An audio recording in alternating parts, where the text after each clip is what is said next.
¿Dónde quedan los famosos maletines de amaños de la Liga? Os vamos a contar cómo la Liga trabaja para erradicar estos intentos de sobornos. Mi nombre es Rubén Martín y esto es Minuto 116. Y para hablar de este tema tan peliagudo, este tema de los maletines, tenemos a dos cracks. Primero voy a ir con mi compañero Rubiares, de aquí del diario AS. Muy buenas. Y con el responsable de la oficina del jugador de la Liga, Roberto Jiménez, y exfutbolista. Muy buenas. Oye, qué grande eres, tío, ¿eh? En general, Sí. pero digo, en general, ¿eh? Gracias. De buen ámbito. Detalla sobre todo. Bueno, Rubi, voy a empezar contigo, porque es verdad que es un tema que se escuchaba hace un montón de años y ya no se escucha esto de los maletines. ¿Por qué crees que está pasando esto? ¿Cómo se está combatiendo esto?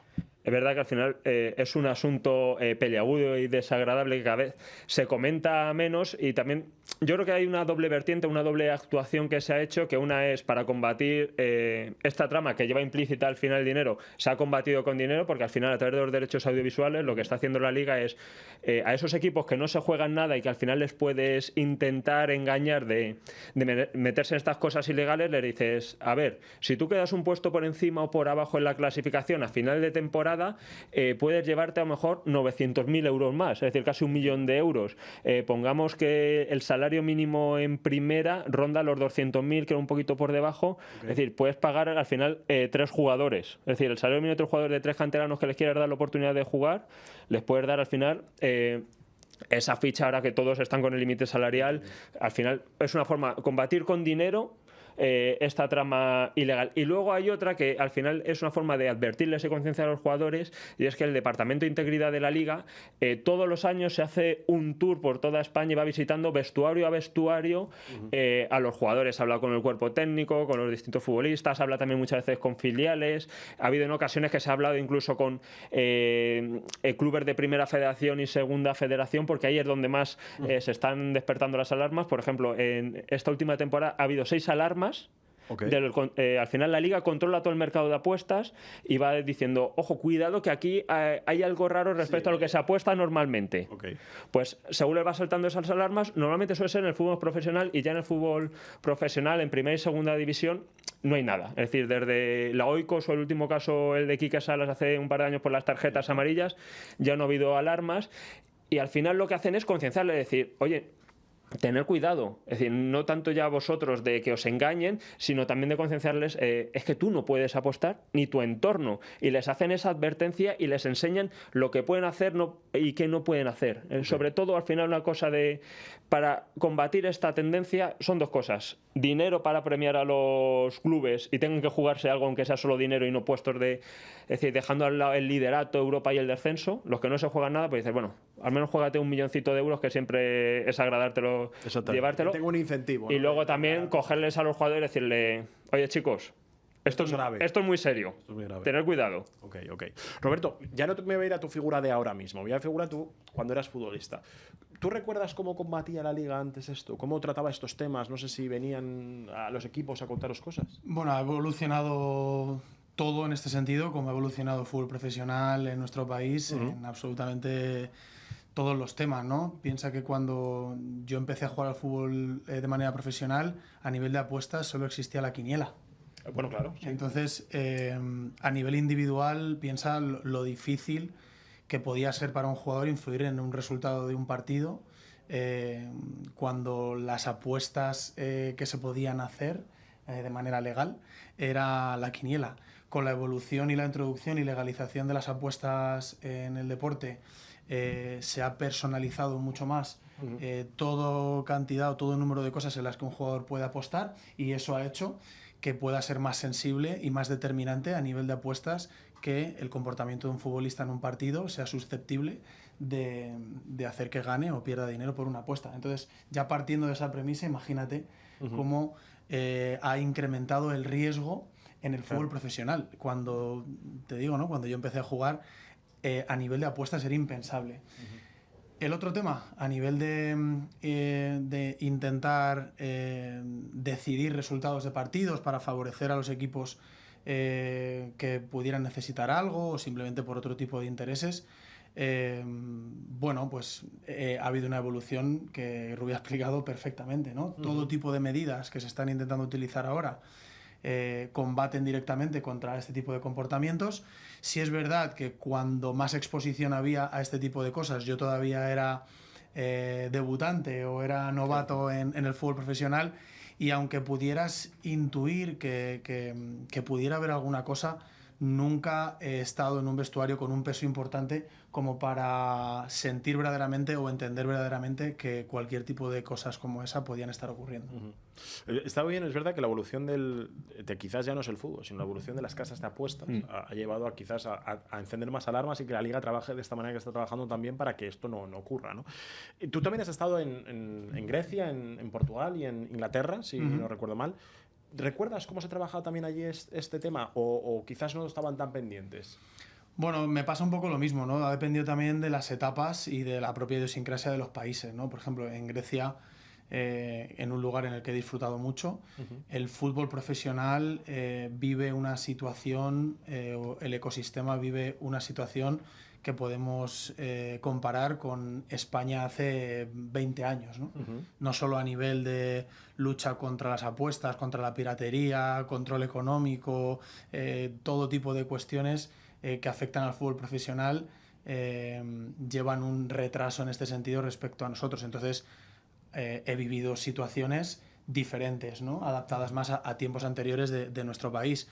En Portugal, la verdad que a nivel de integridad estuve muy poco tiempo, fue un año muy intenso en un club muy importante como es el Benfica, y no tuve ningún tipo de contacto o de conocimiento de cómo se combatía esto. Y en Premier League ya me he acogido en una etapa de mi carrera más avanzada, en la que existe una conciencia a día de hoy importante, no sé si tan importante como la que vivimos en la Liga Española, pero hay conciencia sobre ello. Se nota, ¿no? Me gustaría destacar una cosa porque estaban hablando de esa concienciación y a mí lo que me chocaba cuando me explicaban desde integridad es que también les dicen que incluso no cuenten información relacionada con el equipo por cómo están las casas de apuestas ahora, porque imagínate que hay una lesión en su equipo, claro, y hay algún equipo que no ha contado, decir, oye, que tenemos a Mbappé que se ha ido del entrenamiento como se contó el otro día, pues al final las casas de apuestas puede variar. Claro. El partido varía un montón. El tema es que cuanto más personificas el nivel de apuestas que puedes hacer, más lo individualizas y más lo reduces, más fácil es poder apostar a cualquier cosa, ¿no? Por eso son tan importantes las charlas de integridad, porque más allá de las propias intenciones que puedan tener los jugadores, que a base de mucho trabajo, de muchas medidas, del Departamento de Integridad de la Liga, que hace un trabajo fenomenal, porque no solo son las charlas, es un trabajo constante de todos los meses. Nosotros apoyamos ese mensaje y esa causa en las charlas que yo también voy a dar a los vestuarios para hablar de oficina del jugador. O sea, al final intentamos que exista un goteo constante en los vestuarios profesionales de concienciación, que ha hecho que durante los años se haya podido educar un poco a los jugadores y se les advierta de que, ojo, que no simplemente te puedes meter en un lío si tienes ganas de jugártela a propósito, sino que puede ocurrir de manera fortuita en casos en los que tú crees que no estás haciendo nada malo, pero te puedes ver envuelto en una situación. Porque afecta hasta el entorno. Es decir, claro. Hay una anécdota de que nos contaron el otro día que un oficial de integridad que va a los partidos en el campo de fútbol, un jugador se le acercó y le preguntó y le dijo, oye, pero mi abuelo puede echar la quiniela.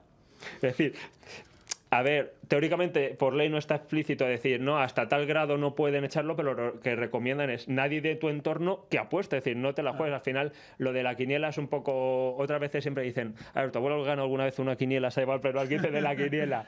Pero bueno, lo que dicen, no os arriesgáis. Es algo educacional, como te decía, y es muy importante que exista esta conciencia. Es mucho mejor que se sea precavido de más, ¿no? Como podemos entender que puede ser este caso, a que se sea precavido de menos, porque un futbolista profesional, después de haber conseguido algo totalmente extraordinario, como es dedicarse al fútbol de manera profesional, puedes destruir tu carrera. Todo al garete por una tontería. Esa pedagogía la hacías también con tu familia. Decíais, oye, no apostéis que me la liáis a mí también. Sí, ¿no? Bueno, directamente son temas que intentas no contemplar. Es verdad que también depende la cultura que exista en tu entorno respecto a las apuestas y demás. En mi familia, por ejemplo, nunca hemos tenido cultura de apostar al deporte, a pesar de ser muy deportistas, entonces no hemos tenido que vivir ningún tipo de advertencia, pero hay otros compañeros que, bueno, pues de manera lúdica o con grupos de amigos, pues a los familiares les gusta tener ese incentivo, esa manera más divertida, digamos, o más con un poquito más de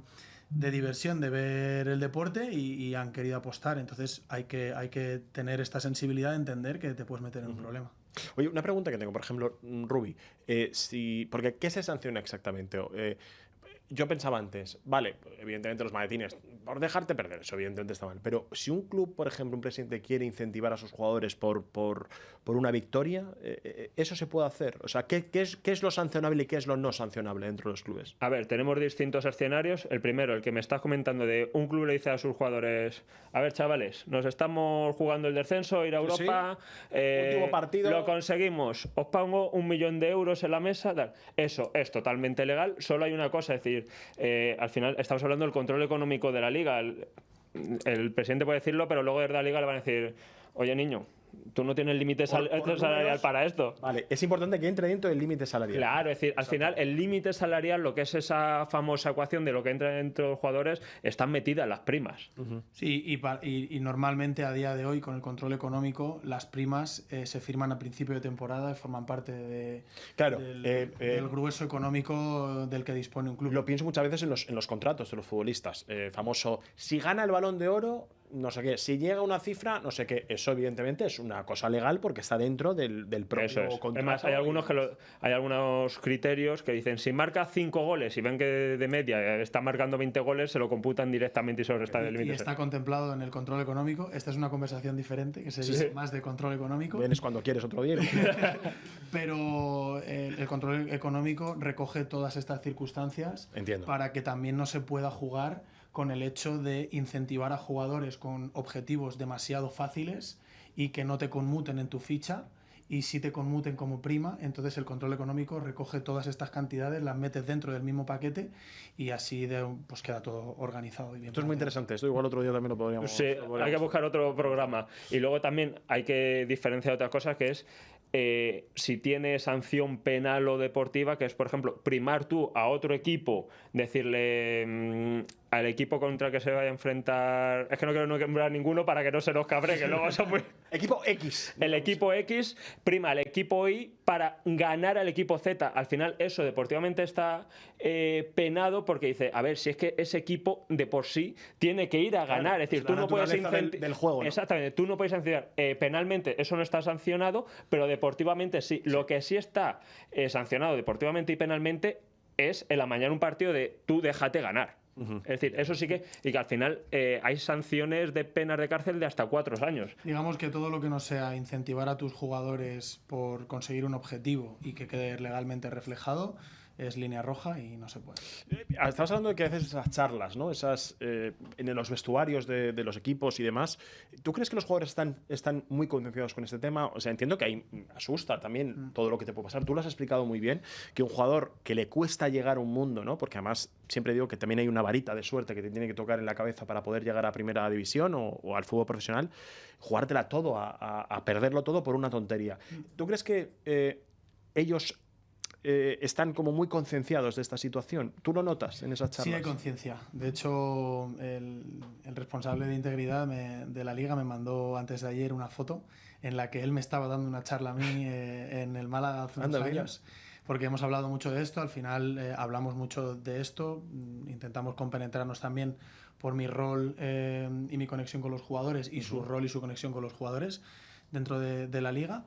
Y existe conciencia, y es una de esas charlas que las charlas de por sí a los jugadores no les gustan, que invadas su terreno personal. Bueno, no te voy a decir que exista una negativa, pero sí, pero al final no es algo que lo cojan con ilusión. Correcto. Pero es verdad que la charla de integridad, a medida que empieza y te empiezan a explicar cosas y te recuerdan cosas, todos los jugadores entramos en conciencia de lo necesarias que son para refrescar cosas y que te recuerden los problemas que puedes tener y las cosas a las que tienes que atender para no tener problemas. O sea, existe conciencia y es uno de los éxitos que se viven a día de hoy en este sentido. Y ya para finalizar, te pregunto, Rubí, porque a lo mejor hay mucha gente que nos está viendo, gente joven que está viendo el fútbol, y es verdad que ahora quizás esto no se escucha antes, tanto como antes, ¿no? La famosa frase de los maletines, pero es que esto ha pasado, que quizás por eso se está trabajando muy bien, ¿no? Para que no vuelva a ocurrir nunca jamás. Sí. ¿No? Un dato que no había dado es que ahora, a final de temporada, el Departamento de Integridad, después de haber hecho ya una ronda con todos los vestidores de primera y segunda, se han reunido, se están reuniendo, se van a reunir con los capitanes y entrenadores de todos los equipos de primera y segunda, es decir, para darles una última advertencia, es decir, oye, que no te estás jugando nada, pero a ver si va a haber un garbanzo negro que va a caer en la tentación y la habéis liado. Que cualquier cosa, todos atentos, porque os puede afectar al final negativamente. Bueno, y que más allá de las charlas es el trabajo de monitoreo que tienen diariamente en cada partido. Y lo bueno de estas charlas, una de las partes que yo más recuerdo, es cómo te explican al grado de profundidad que pueden llegar en el análisis de una jugada para determinar Sí, que no si se quede es en un... susceptible de ser a propósito o si es una circunstancia fortuita del juego, y verdaderamente te das cuenta del nivel cualitativo de la gente que se dedica a esto en integridad dentro de la liga, porque es excepcional. Me gusta saber que se trata al milímetro, porque de alguna manera así siempre se va a combatir de mejor manera. Decía eso, ya para terminar, ha habido casos, evidentemente, por esto la liga trabaja tan bien ahora todos estos temas, ¿no? Porque yo creo que ya sabiendo lo que puede pasar, y lo decía él también, la evolución de las casas de apuestas y todo esto, pues entiendo que todo esto la liga lo está trabajando estupendamente bien. Es decir, es que era una realidad y era algo casi más o menos cotidiano en algunos finales de temporada, y había jugadores que luego salían a posteriori y te confirmaban los casos. En el 92, cuando una de las famosas ligas de Tenerife, salió Luis Milla en los micrófonos del larguero diciendo: me ofrecieron el día de antes un ex compañero suyo del Barça 40 millones de pesetas por cometer un penalti o marcarse un gol en propia, porque estaba jugando ahí el Madrid y el Barça la liga.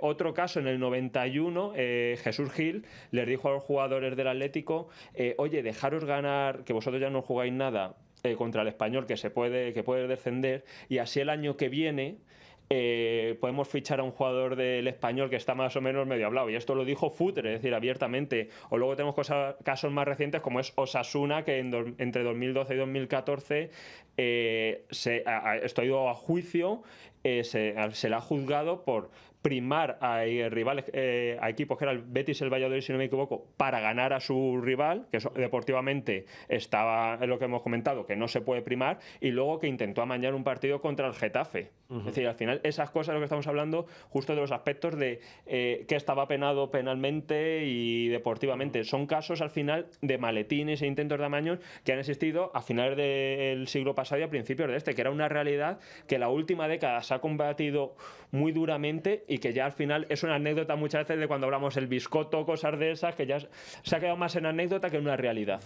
La verdad es que eso es lo bueno. Lo que te iba a decir es que con el progreso que hay, lo decía creo que antes Roberto, de la capacidad que tienen ahora mismo de entenderme, posiblemente amañar, ahora no se ve todo esto. Y esto significa que la Liga está haciendo un trabajo excepcional para que esto no pase. Y eso creo que es el éxito. Esto es lo que hay que aplaudir y esto es lo que hay que realmente pues alabar, ¿no? Así que, bueno, pues creo que ha sido una charla muy amena. Gracias, Roberto, y gracias, Rubí, por haber estado con nosotros. Y nada, que la gente también nos dé su opinión de todo lo que hemos estado hablando hoy aquí, con esos famosos antiguos maletines que a día de hoy parece que se han erradicado y que es, además, una grandísima noticia para el fútbol español. Mañana muchas más historias y mucho más deporte aquí en Minuto 116. Muchas gracias. Hasta luego.